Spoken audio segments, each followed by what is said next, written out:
Bonsoir à tous et bienvenue dans cette nouvelle édition du journal en version française sur Cool TV.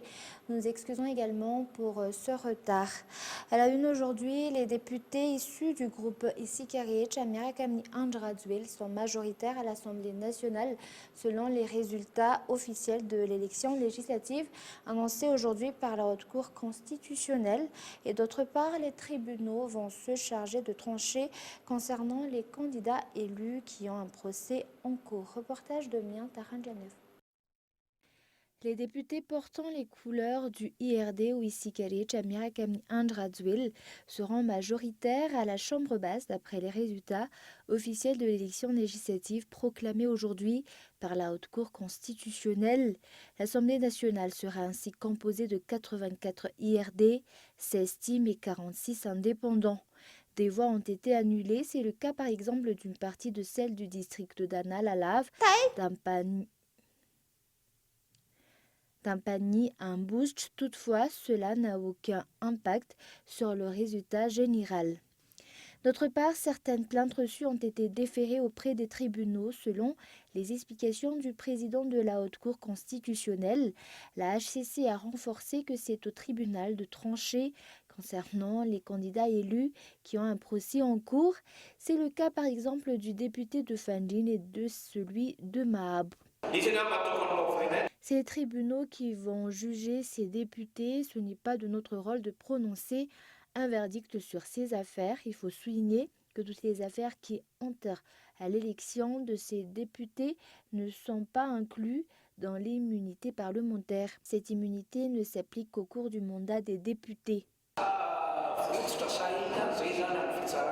Ainsi, les résultats publiés aujourd'hui par la HCC sont les mêmes que celles annoncées par la Commission électorale nationale indépendante il y a quelques semaines.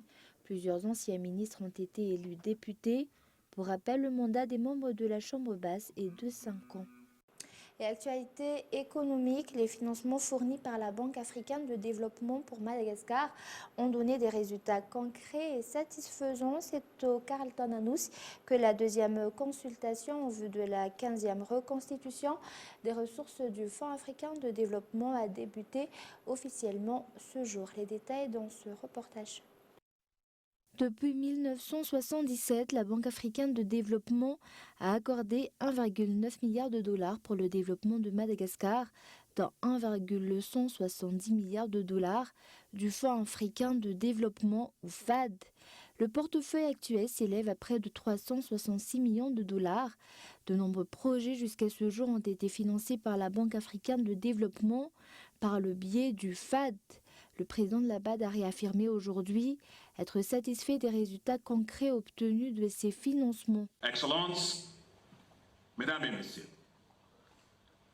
les projets que nous réalisons ici à Madagascar ont un impact très significatif.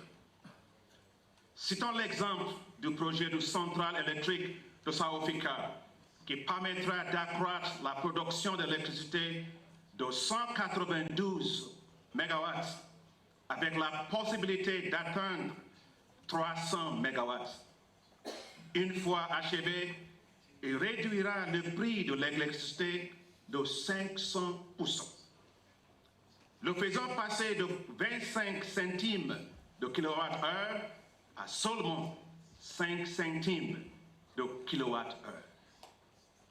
Le président de la République de Madagascar a l'occasion à renforcer que les objectifs de la Banque africaine de développement et du Fonds africain de développement est conforme à la politique générale de l'État. Tous ensemble, aujourd'hui, ici en ce lieu, nous pouvons faire une différence car nous poursuivons les mêmes objectifs, celui de faire de l'Afrique une terre d'avenir pour les siècles à venir grâce à une stratégie de développement durable basée sur une vision à long terme et une solidarité exemplaire.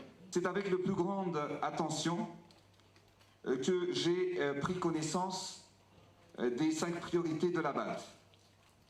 Il se trouve que ces priorités coïncident parfaitement avec la politique générale de l'État que nous avons mise en place afin de traduire notre vision en action à travers notre stratégie d'émergence, c'est-à-dire le VELRAN, qui signifie engagement, qui s'inscrivent directement dans les high five de la BAD, puisque j'ai fixé les mêmes grandes priorités dans notre processus de développement.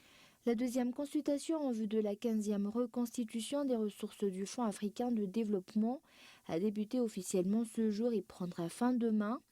Rappelant que pour le 14e cycle du FAD, le FAD a débloqué près de 48 milliards de dollars distribués entre 40 pays du continent africain.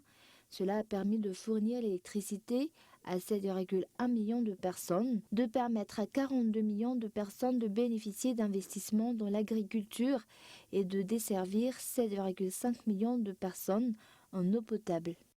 Et sur un tout autre sujet, la promotion du chocolat de Madagascar sur le marché local et international ne peut se faire que grâce à l'amélioration de la qualité du produit. Actuellement, les entreprises malgaches n'exploitent que 330 tonnes de cacao sur les 8000 tonnes produites par an au sein du pays. Et si 80% du chocolat produit est destiné au marché local et seulement 17% est destiné à l'exportation.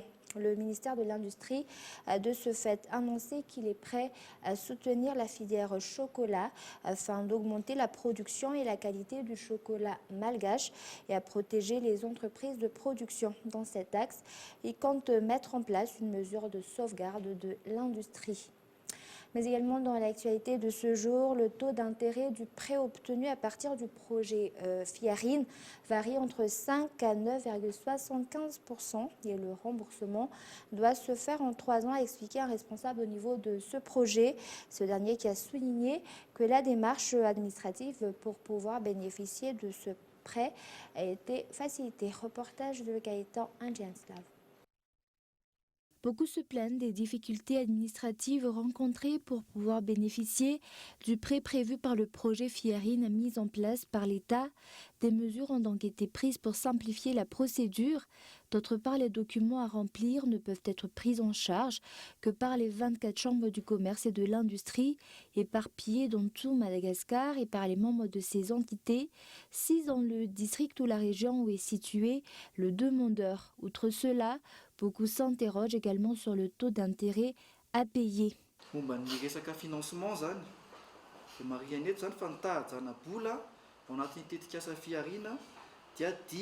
le projet FIARIN, le taux d'intérêt varie entre 5 à 9,75% par an.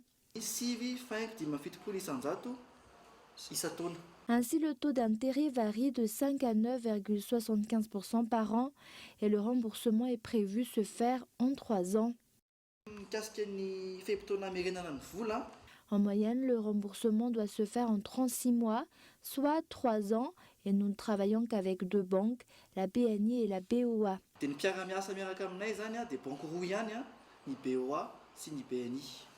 200 milliards d'ariary ont été consacrés à ce projet.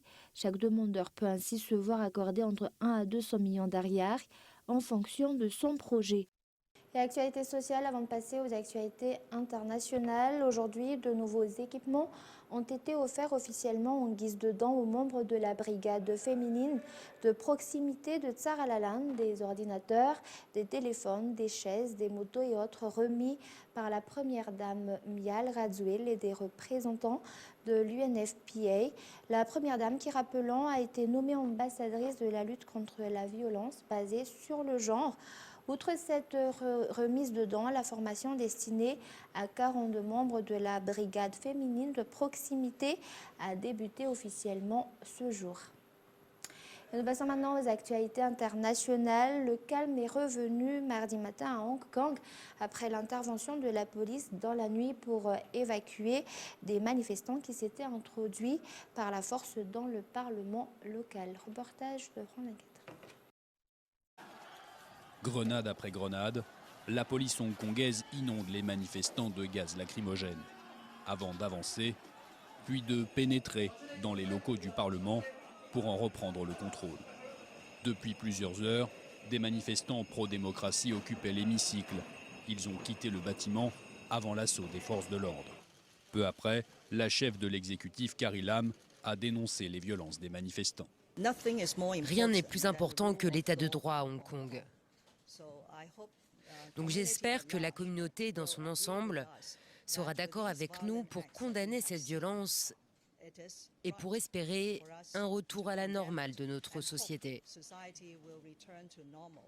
C'est donc la fin d'une journée tendue, placée sous le signe d'affrontements entre la police et les manifestants pro-démocratie. Dès le début de la journée, les manifestants font le siège des locaux du Parlement hongkongais. Pendant 6 heures, par tous les moyens, ils vont s'acharner sur les vitres et entrées du bâtiment avant de les faire céder et de rentrer dans l'hémicycle. Assis à la place des députés, les manifestants ont déployé l'ancien drapeau britannique de la ville le jour anniversaire de sa rétrocession à la Chine continentale. Dans la matinée, à quelques kilomètres de là, se tenait la cérémonie officielle de ce 22e anniversaire de la rétrocession. Dans son discours, la chef du gouvernement pro-Pékin, Carrie Lam, a affirmé avoir tiré les leçons de la contestation en cours depuis plusieurs mois avant de porter un toast au champagne. À l'extérieur, les rues de la ville étaient noires de monde. Des manifestations pro-démocratie massives se sont déroulées toute la journée. À l'origine de cette contestation historique, un projet de loi permettant l'extradition de personnes depuis Hong Kong vers la Chine continentale.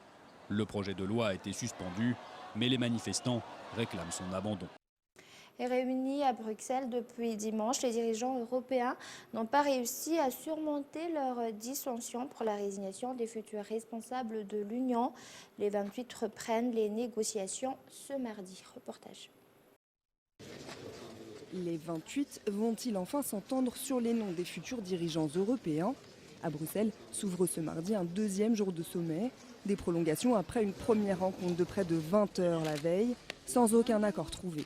Notre crédibilité est profondément entachée avec ces réunions trop longues qui n'aboutissent à rien. Nous donnons une image de l'Europe qui n'est pas sérieuse. Pour Angela Merkel, c'est un contretemps nécessaire. Si pendant 5 ans, il y a des tensions insupportables au Conseil européen, alors on nous demandera pourquoi n'avez-vous pas pris un jour de plus et un peu de repos afin d'avoir du recul pour prendre cette décision. La nomination qui fâche, c'est celle du successeur de Jean-Claude Juncker à la tête de la Commission européenne. Les conservateurs, vainqueurs à la majorité des élections de mai dernier, voulaient l'allemand Manfred Weber, veto de la France et de l'Espagne qui préfèrent le social-démocrate Frans Timmermans, actuel vice-président de la Commission et ancien ministre des Affaires étrangères néerlandais. Mais là aussi ça coince, les pays de l'Est ne veulent pas en entendre parler. Nous n'aimons pas les têtes de liste. Il faut trouver une personne qui unifie l'Europe, pas quelqu'un qui la divise. 5 postes sont à pourvoir et les discussions achoppent aussi sur la présidence du Conseil et le ou la future chef de la diplomatie. L'impasse à Bruxelles pourrait aussi perturber le bon déroulement de la session du Parlement européen de mercredi, qui doit élire son nouveau président. Et voilà, c'est la fin de ce journal. Merci de votre fidélité. Passez une excellente soirée en compagnie de Cool TV. Au revoir.